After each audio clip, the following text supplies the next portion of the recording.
भारत की आन बान और शान हमारी महिला पहलवानों ने भारतीय जनता पार्टी सांसद बृजभूषण शरण सिंह के खिलाफ जो आरोप लगाए थे, उन्हीं आरोपों पर दिल्ली पुलिस का आरोप पत्र चार्जशीट तैयार है।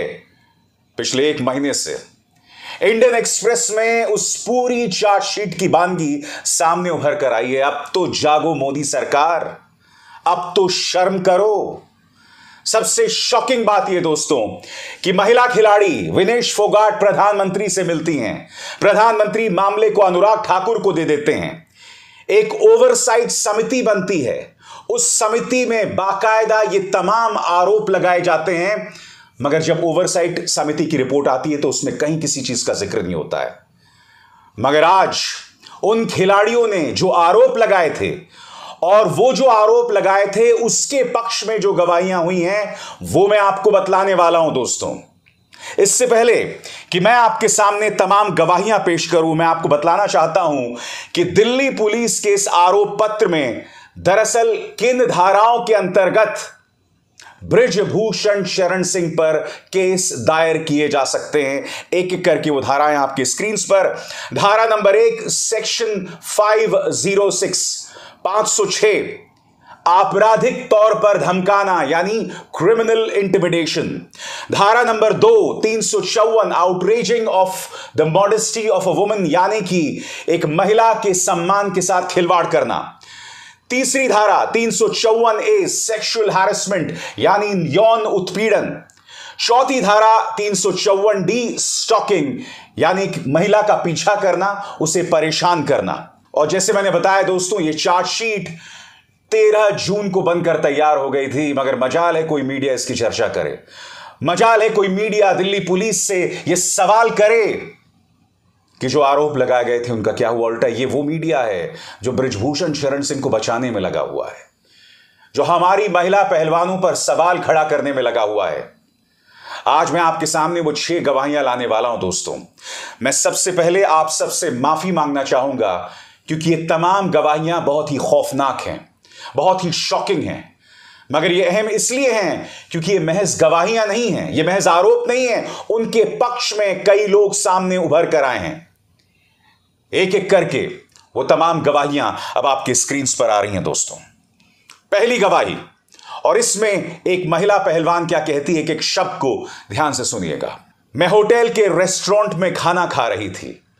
मुझे सांसद बृजभूषण शरण सिंह ने अपने टेबल पर बुलाया, अपना हाथ मेरी छाती पर रखा, फिर मेरे पेट तक अपना हाथ ले गया।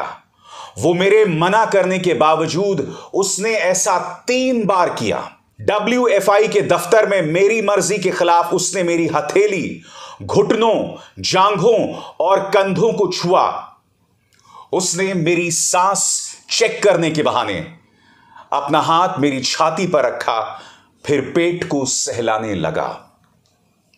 दोस्तों 1970, 80 और 90 के दशक में फिल्में बना करती थी कि खलनायक किस तरह से महिलाओं को परेशान कर रहा है। ये सब जो हो रहा है इसके सामने तो 70, 80 और 90 के दशक के अमजद खान, रंजीत, डैनी डेंगजम्पा, अमरीश पुरी वो शर्मिंदा हो जाएं। और मैं आपको बतलाना चाहूंगा दोस्तों, इस पहली गवाही के पक्ष में 3 गवाह, इस आरोप के पक्ष में 3 गवाह सामने उभर कर आए हैं जिन्होंने एक एक शब्द की पुष्टि की है दिल्ली पुलिस के सामने अपने बयान में। और अब आपके सामने मैं पेश कर रहा हूं दूसरी गवाही। महिला पहलवान क्या कहती है, सुनिएगा ध्यान से। मैं लेटी हुई थी और तभी सांसद बृजभूषण ने मेरी टी-शर्ट उठाकर अपना हाथ मेरी छाती और पेट पर रख दिया। फेडरेशन के दफ्तर में मेरे भाई को पीछे रहने के लिए कहा गया। उससे कहा गया कि तुम अपने रूम में बने रहो। कमरे में सांसद ने मुझे अपनी तरफ जबरदस्ती खींचकर मेरे साथ शारीरिक करीबी बनानी चाहिए। मैं आपको बतलाना चाहूंगा दोस्तों, इस आरोप के 2 समर्थक गवाह थे, उस महिला पहलवान का पति और उसका भाई। अब हम आते हैं तीसरी गवाही की तरफ। दोस्तों जैसे जैसे गवाहियां बढ़ रही हैं ना दोस्तों, आरोप और भी संगीन होते जा रहे हैं। तीसरी गवाही आपकी स्क्रीन पर। अपने मां बाप से फोन पर बात करने के बहाने मुझे अपने बिस्तर की तरफ खींचा और मेरी मर्जी के खिलाफ मुझे अपनी बाहों में ले लिया। मुझसे कहा कि अगर तुम मेरे साथ शारीरिक संबंध रखोगी तो मैं तुम्हें सप्लीमेंट्स दूंगा जिसकी जरूरत हर पहलवान को होती है। इस आरोप के 4 समर्थक गवाह थे, महिला पहलवान की मां और 3 पहलवान। अब बारी है चौथी गवाही की। मेरी सांस चेक करने के बहाने सांसद बृजभूषण शरण सिंह ने मेरी टी शर्ट के अंदर हाथ डाला और मेरी छाती और नाभि को छुआ। इस आरोप की पुष्टि कोच और 3 पहलवान कर रहे हैं। 5वीं गवाही आपके स्क्रीन पर। मैं फोटो खिंचवाने के लिए खड़ी हुई थी, तभी सांसद का हाथ मेरे पीछे गया और जब मैंने विरोध किया तो मेरे कंधों को पकड़कर मुझे अपनी तरफ खींचा। यहां जो पीछे की बात की जा रही है दोस्तों, सांसद बृजभूषण शरण सिंह ने इस गवाही के मुताबिक उनके बटॉक्स को छूने की कोशिश की थी। इस आरोप की पुष्टि 2 रेफरीज ने की है। अब हम रुख करना चाहेंगे छठी गवाही का। छठी गवाही दोस्तों बहुत कुछ कहती है। इस गवाही से यह पता चलता है कि न सिर्फ सांसद जबरदस्ती कर रहे थे, बल्कि कहीं ना कहीं वो महिला पहलवानों के चरित्र पर भी सवाल उठा रहे थे। यानी कि सांसद महोदय को ऐसा लग रहा था कि अगर खिलाड़ी ऐसा नहीं कर रही हैं तो नखरे कर रही हैं, ये तो इनकी आदत है। बताता हूं ये छठी गवाही क्या कहती है। मेरे साथ फोटो खिंचवाने के बहाने मुझे अपनी तरफ खींचा और जब मैंने विरोध किया तो सांसद बृजभूषण शरण सिंह ने मुझसे कहा, ज्यादा स्मार्ट बन रही है क्या? आगे कोई कंपटीशन नहीं खेलना। इस आरोप के 2 गवाह थे और दोनों कोच। आप जानते हैं दोस्तों, हरियाणा एक ऐसा प्रदेश है और पश्चिमी उत्तर प्रदेश एक ऐसा इलाका है जहां पर महिलाओं की आजादी पर कई बंधन हैं। बहुत से बंधन हैं दोस्तों, मगर खेल, पहलवानी और अन्य किस्म के खेल, ये वो ऐसी जगह हैं जहां मां बाप अपनी बच्चियों को जाने की इजाजत देते हैं। आप मुझे बताइए, जब ऐसी जगहों पर इतने ताकतवर लोग होंगे जो जबरदस्ती कर रहे होंगे हमारी महिला पहलवानों के साथ, तो कौन मां बाप अपनी बच्ची को भेजना चाहेगा? बताइए, ओलंपिक्स में, खेलों में कौन भेजना चाहेगा?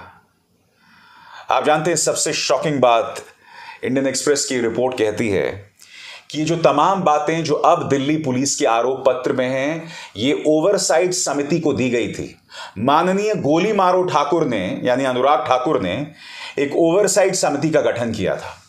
ओवरसाइट समिति में तमाम कोचेस ने यह गवाही दी थी, इन तमाम चीजों का जिक्र था। मगर जब ओवरसाइट समिति की रिपोर्ट सामने आई तो ये तमाम गवाहियां गायब थी। अनुराग ठाकुर आपकी भी एक पत्नी है, आपकी एक बहन होंगी, आपके बच्चे हैं। जब वो ये सब देखते हैं कि एक तरफ आप कभी दंगा भड़काने की कोशिश करते हैं, ओवरसाइट समिति से तमाम चीजें गायब हो जाती हैं, तो वो कैसा महसूस करते होंगे? बताइए, कैसा महसूस करते होंगे? और सबसे बड़ी बात, गवाही में विनेश फोगाट ने प्रधानमंत्री का नाम लिया है, मगर प्रधानमंत्री ने कुछ नहीं किया। उल्टा इन खिलाड़ियों के लिए हालात और भी बदतर होते गए। और फिर क्या होता है? आपसे 1 महीने 2 महीने पहले देश के गृह मंत्री अमित शाह बहुत ही रहस्यमय तरीके से महिला पहलवानों से मुलाकात करते हैं, बजरंग पुनिया से मुलाकात करते हैं। आंदोलन खत्म हो जाता है, वो लोग अपने काम पर वापस चले जाते हैं। अब उस आंदोलन की कोई बात नहीं कर रहा है दोस्तों। मगर अब दिल्ली पुलिस का यह आरोप पत्र सामने आया है। क्या इस आरोप पत्र को भी दबाया जाएगा? क्योंकि इसकी चर्चा कहीं नहीं की जा रही है। इंडियन एक्सप्रेस ने यह बड़ी ब्रेकिंग न्यूज की है दोस्तों, जिस पर निगाह डालने की जरूरत है, जिसे पढ़ने की जरूरत है। यह हश्र किया जा रहा है हमारे खिलाड़ियों का। प्रधानमंत्री, जब हमारे खिलाड़ी मेडल्स जीतते हैं तब आप अपने घर में बुलाकर उनका स्वागत करते हैं, उनका सत्कार करते हैं, मगर जब वो आपके सामने अपनी बात रखते हैं आपका मुंह नहीं खुलता है, एक शब्द आपके मुंह से नहीं निकलता है। मणिपुर में हालात बद से बदतर हैं, आप खामोश हैं। बताइए, महिला पहलवानों के साथ ज्यादती होती है, आप पूरी तरह से खामोश हैं। इस खामोशी की वजह बताइए, राज बताइए इसका। एक ऐसा प्रधानमंत्री जिसके पास इतने सारे मंच हैं कहने के लिए, जिसके लिए हफ्ते का हर दिन एक चुनावी कैंपेन होता है, एक चुनावी सभा होता है आपका हर आयोजन, आप सरकारी आयोजनों को चुनावी सभाओं में तब्दील कर देते हैं। प्रधानमंत्री, मैं आपसे समझना चाहता हूं, हमारी महिला पहलवानों से मुलाकात करने में आपको कौन रोक रहा है? मैं आपसे समझना चाहता हूं क्यों? आप विपक्ष में होते और अगर प्रधानमंत्री ऐसा करते तो आप उन्हें कायर बोलते। मनमोहन सिंह कहा था आपने। मुझे समझाने का प्रयास कीजिए, आप तो पूर्व प्रधानमंत्री मनमोहन सिंह से कहीं बेहतर वक्ता हैं, बहुत अच्छा बोलते हैं आप। तो आपको किसने रोका है इस मुद्दे पर बोलने के लिए? कितनी शर्म की बात है दोस्तों, वो 6 गवाहियां पढ़ते हुए मेरे हाथ पांव कांप रहे थे। सिहरन पैदा करने वाली वो गवाहियां हैं। सोचिए वो महिला पहलवान क्या उम्मीद करती होंगी, क्या सोचती होंगी। उनकी तरफ दबाव यह था कि तुम मेरे साथ शारीरिक संबंध बनाओ वरना मैं तुम्हारा करियर खत्म कर दूंगा। कुछ महिला पहलवान सुसाइड करना चाहती थी, आत्महत्या करना चाहती थी। एक नाबालिग महिला पहलवान के पिता ने केस तक वापस ले लिया। यह सब हो रहा था और बृजभूषण शरण सिंह धड़ल्ले से बेखौफ होकर चुनावी सभाएं कर रहे हैं। उन चुनावी सभाओं में प्रधानमंत्री नरेंद्र मोदी की भूरी भूरी प्रशंसा कर रहे हैं, तारीफ कर रहे हैं। क्यों? आखिर क्यों? इस तारीफ करने की वजह क्या है? क्या आशीर्वाद मिल गया है? क्या यह चार्जशीट कोई मायने नहीं रखती है? आप में से कहेंगे कि भाई चार्जशीट है, अब गिरफ्तार करना पड़ेगा।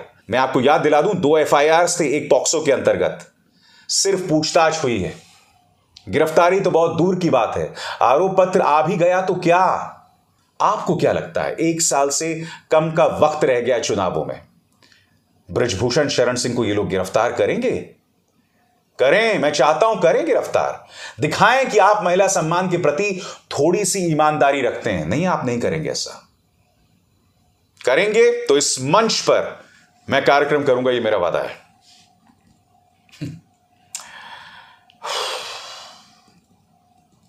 अभिसार शर्मा को दीजिए इजाजत। नमस्कार। स्वतंत्र और आजाद पत्रकारिता का समर्थन कीजिए, सच में मेरा साथी बनिए। बहुत आसान है दोस्तों, इस ज्वाइन बटन को दबाइए और आपके सामने आएंगे ये 3 विकल्प, इनमें से एक चुनिए और सच के इस सफर में मेरा साथी बनिए।